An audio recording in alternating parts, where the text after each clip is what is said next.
नमस्कार, शाम के 4 बजने वाले हैं। वक्त फास्ट एंड फैक्ट्स का हो चला है, लेकिन फास्ट एंड फैक्ट्स में सारी खबरें पूरी रिसर्च के साथ आपको बताया। उससे पहले एक बड़ी खबर समाजवादी पार्टी से ही जुड़ी है। रामगोपाल यादव को समाजवादी पार्टी से 6 साल के लिए निकाल दिया गया है। इससे पहले आज शिवपाल यादव को कैबिनेट से हटाया था मुख्यमंत्री ने। तो ऐसे में रामगोपाल यादव को पार्टी से निकाला है 6 साल के लिए। इस वक्त ये बड़ी खबर आ रही है और यहां तक इल्जाम लगाया गया रूबिका की, जिसका जिक्र शिवपाल ने अभी प्रेस कॉन्फ्रेंस की तब कहा था कि एक बड़े नेता हैं जो बीजेपी से साजिश रच रहे हैं। उन्होंने कहीं ना कहीं शायद इसी तरफ इशारा किया है। बिल्कुल, रामगोपाल की तरफ इशारा करते हुए शिवपाल ने ये बात साफ कर दी थी कि कुछ लोग बीजेपी के साथ मिलकर साजिश कर रहे हैं और उसी के बाद ये खबर आई कि पार्टी से 6 साल के लिए रामगोपाल का पत्ता काट लिया गया है। प्रोफेसर रामगोपाल जी का पद पढ़ लिया होगा। प्रोफेसर साहब इसलिए ये सब कर रहे हैं, ये पूरी तरह से भाजपा से मिले हैं। रामगोपाल जी 3 बार भाजपा के बड़े नेता से मिल चुके हैं। वे ये सब इसलिए कर रहे हैं क्योंकि उनके पुत्र श्री अक्षय यादव एवं पुत्र वधू यादव सिंह घोटाले में फंसे हुए हैं। उन्हें यह एवं स्वयं को बचाने के लिए भाजपा के इशारे पर षड्यंत्र कर रहे हैं। नेताजी व समाजवादी पार्टी को कमज़ोर करने का अभियान कर रहे हैं। इन सभी षड्यंत्रों को मुख्यमंत्री जी समझ नहीं रहे हैं, जबकि उन्हें समझना चाहिए कि कौन उसका सगा व शुभेच्छु है। हमेशा प्रोफेसर तिकड़म करते रहे हैं। वे हमेशा सपा के कार्यकर्ताओं व नेताओं को अपमानित करते हैं। करोड़ों कार्यकर्ताओं ने त्याग बलिदान से पार्टी को यहाँ तक पहुँचाया है। प्रोफेसर साहब यदि अपने ज्ञान व लेखन का प्रयोग समाजवादी विचारधारा को फैलाने में करते तो पार्टी का भी भला होता। उन्होंने अपनी मेधा का प्रयोग केवल षड्यंत्र करने और गिरोह बनाने में किया है।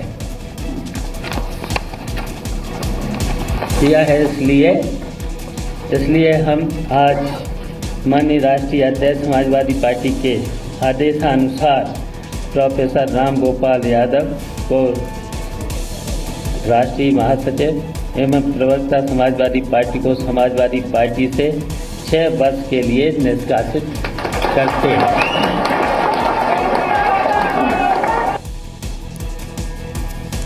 तो रामगोपाल की भी छुट्टी हो गई है। इससे पहले जयवीर को निकाला गया था पार्टी से। उन्होंने एमएलसी होते हुए एक खत लिखा था, 4 पन्ने का वो खत, जिसमें बकायदा ये कहा गया था कि अखिलेश यादव के खिलाफ परिवार के अंदर से ही महिलाओं पर आरोप लगाते हुए सचिन ये कहा था कि साजिश रची जा रही है। उनका पार्टी से टाटा हुआ। उसके बाद कैबिनेट से रामगोपाल को निकाला गया, उनके साथ 3 और मंत्रियों को निकाला गया और उसके बाद एक बार फिर से कुल मिलाकर वो मुहावरा सचिन जैसे को तैसा साफ तौर पर सियासी खेल में यहाँ दिख रहा है। और ये सारी उठापटक एक परिवार के बीच हो रही है और वो परिवार जो कि इस वक्त सत्ता पर काबिज है और सीधे तौर पर इसका नुकसान या इसका जो भी अनुमान है वो अब यूपी पर ही पड़ने वाला है। मुझे नहीं लगता कि यहाँ से कहीं ना कहीं अब कोई सुलह की कोशिश बचती, जिस तरीके से अब ये मड फाइटिंग हो रही है। अब फोन लाइन पर हमारे साथ विशाल पांडे जुड़ गए हैं, उनका रुख करते हैं।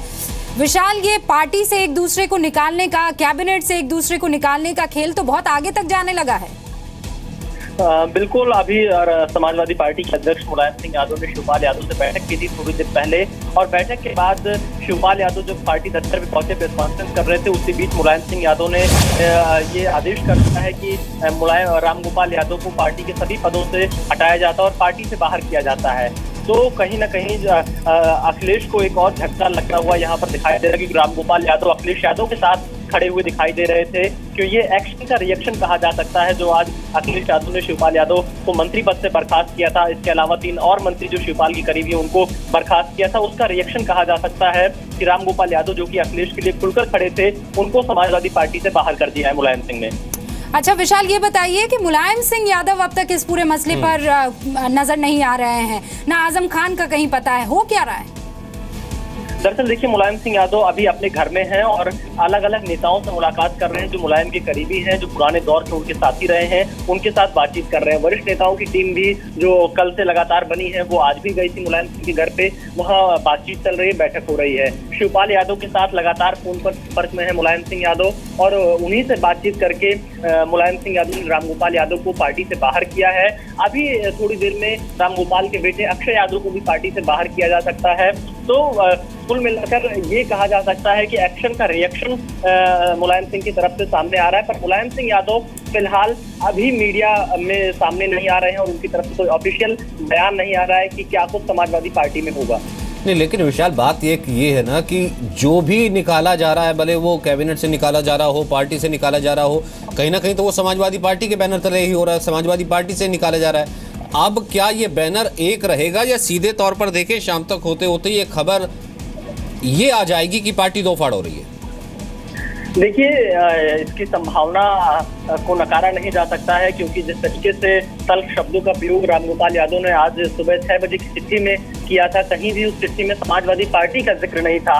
उन्होंने ये जरूर लिखा था कि अखिलेश के नेतृत्व में समाजवादी सरकार बनेगी, लेकिन ये नहीं लिखा था कि समाजवादी पार्टी की सरकार बनेगी। तो कहीं ना कहीं अगर इस चिट्ठी का हम नक्श टटोले तो यही निकलकर सामने आ रहा है कि तैयारी रामगोपाल की तरफ से भी पूरी है, तैयारी मुलायम की तरफ से भी पूरी है। तो अब आगे चलकर क्या कुछ होता है ये कहना अभी थोड़ा मुश्किल होगा, लेकिन जो स्थिति समाजवादी पार्टी में बनती हुई दिखाई दे रही है वो ये साफ बता रही है कि समाजवादी पार्टी फिलहाल दो धड़ों की तरफ बढ़ती हुई दिखाई पड़ रही है। बहुत बहुत शुक्रिया विशाल तमाम जानकारी के लिए। तो एकला चलो की रणनीति पर अखिलेश यादव टिके हुए हैं। रामगोपाल का ये सोचना है कि अखिलेश का साथ दिया जाए, लेकिन शिवपाल जो है वो मुलायम सिंह को कहीं ना कहीं अपना गुरु मानकर आगे चलते हुए। तो समाजवादी परिवार में कलह खुलकर सामने आ गई है। मुख्यमंत्री अखिलेश यादव ने अपने चाचा शिवपाल यादव समेत 4 मंत्रियों को आज सुबह बर्खास्त किया था। अखिलेश यादव कुछ बड़ा फैसला करने जा रहे हैं, इसका अंदाजा उसी वक्त मिल गया था जब उन्होंने अपने घर पर विधायकों और एमएलसी की बैठक बुलाई।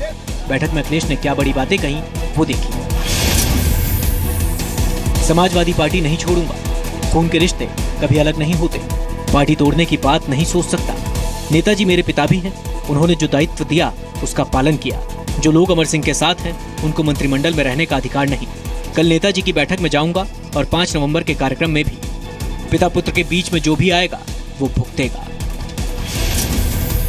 नेताजी ने काफी मेहनत की, इस तरीके से तो फिर से जनता के बीच करेंगे और जनता के बीच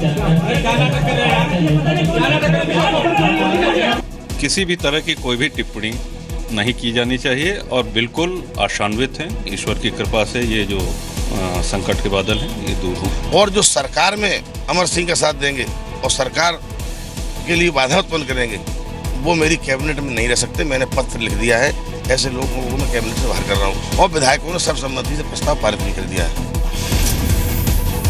शिवपाल यादव के अलावा नारद राय, शादाब फतिमा और ओम प्रकाश सिंह को मंत्रिमंडल से निकाला गया है। कल अखिलेश यादव के करीबी उदयवीर सिंह को 6 साल के लिए पार्टी से निकाल दिया गया था। उदयवीर सिंह ने मुलायम सिंह की दूसरी पत्नी पर साजिश रचने का आरोप लगाया था। तो आज ही रामगोपाल यादव ने कार्यकर्ताओं के नाम एक चिट्ठी लिखी जिसमें कहा कि जहां अखिलेश है वहीं विजय होगी। समाजवादी पार्टी में मचे घमासान पर बीजेपी ने कहा है कि अखिलेश यादव का सच अब सामने आ चुका है और यूपी की जनता ये नाटक बर्दाश्त नहीं। समाजवादी पार्टी में चल रही तकरार पर विरोधियों को हमला करने का मौका मिल गया। आजम खान ने कहा, मंत्रिमंडल में कौन रहेगा कौन नहीं ये तय करना मुख्यमंत्री का अधिकार है। तो ये कलंक है, इनको इनसे ध्यान भटकाने के लिए ये फैमिली का ड्रामा चल रहा है, इससे ज्यादा और कुछ नहीं है।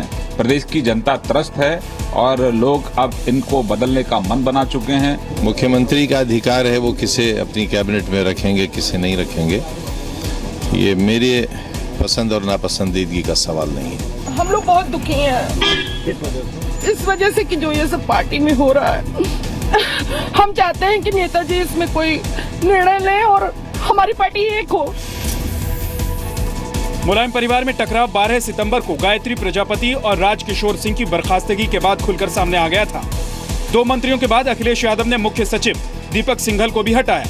मुलायम सिंह ने अखिलेश यादव को प्रदेश अध्यक्ष पद से हटाया, शिवपाल को कमान सौंपी। सुलह के बाद शिवपाल यादव के ज्यादातर मंत्रालय लौटा दिए गए थे। अखिलेश के विरोध के बावजूद कौमी एकता दल और समाजवादी पार्टी का विलय हो गया। वित्त मंत्री अरुण जेटली ने कलह पर कहा है कि ऐसा लगता है जैसे 18वीं शताब्दी में किसी राजघराने में साजिशों का दौर चल रहा है। पाकिस्तानी फायरिंग में घायल हुए गुरनाम सिंह ने कल देर रात जम्मू में आखिरी सांस ली। बीएसएफ के जवान गुरनाम सिंह शहीद हो गए। गुरनाम सिंह को राजकीय सम्मान के साथ श्रद्धांजलि दी गई। परिवार में मातम है, लेकिन बेटे की शहादत पर फख्र है। बहुत अच्छे लड़के थे, बहुत बहादुर थे। इसने एक जवान को शहीद कर दिया तो एक घायल कर दिया और 5 जवान हैं जो है अपनी रेखा से इन्होंने भगा दिए, वो पाकिस्तान में चले गए। बड़े शौक है, शुरू तो शौक ही बचपने तो शौक ही उसकी। ये बोलता मम्मी मैं भर्ती होना, मैं भर्ती होना। मेरे ब्रदर की सिर्फ मौत हुई है तो सिर्फ इसके लिए क्योंकि उसका अच्छे से इलाज नहीं हुआ इधर। तो मैं सरकार से, मोदी सरकार से एक ही मांग रखती हूँ, जो वीर जवान मेरे, वो भी वीर जवान है जो इस समय भी देश के लिए लड़ रहे हैं, जो सरहद पर हैं, बीएसएफ के जवान हैं, उनके लिए अच्छा से अच्छा हॉस्पिटल बनाया जाए। गृहमंत्री राजनाथ सिंह ने ट्वीट करके शहीद को श्रद्धांजलि दी। बीएसएफ के जवान श्री गुरनाम सिंह के निधन से मुझे बेहद पीड़ा हुई है। उन्होंने सीमा पर बहादुरी का परिचय दिया और देश की रक्षा में अपनी शहादत दी है। गुरनाम जम्मू के रणवीर सिंहपुरा इलाके के रहने वाले थे। गुरनाम 5 साल पहले बीएसएफ में शामिल हुए थे। गुरनाम के परिवार में माता पिता के अलावा 2 भाई और एक बहन है। 21 अक्टूबर को घुसपैठ रोकने के दौरान पाकिस्तानी फायरिंग में गुरनाम के सिर में गोली लगी थी। फिल्म प्रोड्यूसर्स गिल्ड को सेना के वेलफेयर फंड में 5 करोड़ रुपए जमा कराने की धमकी देने के राज ठाकरे के बयान की शिवसेना ने आलोचना की है। उद्धव ठाकरे ने कहा कि सेना के अफसर भी ये कह रहे हैं कि उनका स्वाभिमान कहता है कि सेना को दी जाने वाली ऐसी कोई भी रकम हफ्ता वसूली कहलाएगी और उन्हें मंजूर नहीं होगी। आर्मीचं पण एक त्यांचा स्वाभिमान आहे आणि त्या स्वाभिमानाला त्यांनी सांगितले की आम्हाला अशी खंडणी वसूल केल्यासारखे पैसे नकोय, जो भी करना है दिल से करो। ख्याल बहुत अच्छा है, लेकिन जो जरिया उन्होंने अख्तियार किया है कि किसी से जबरन लेकर जो है फौज को देना, ये गलत है। आर्मी भीख नहीं मांगती है, आर्मी को भीख की आवश्यकता नहीं है। देना है आप खुशी दीजिए, वरना नहीं चाहिए हमको पैसा।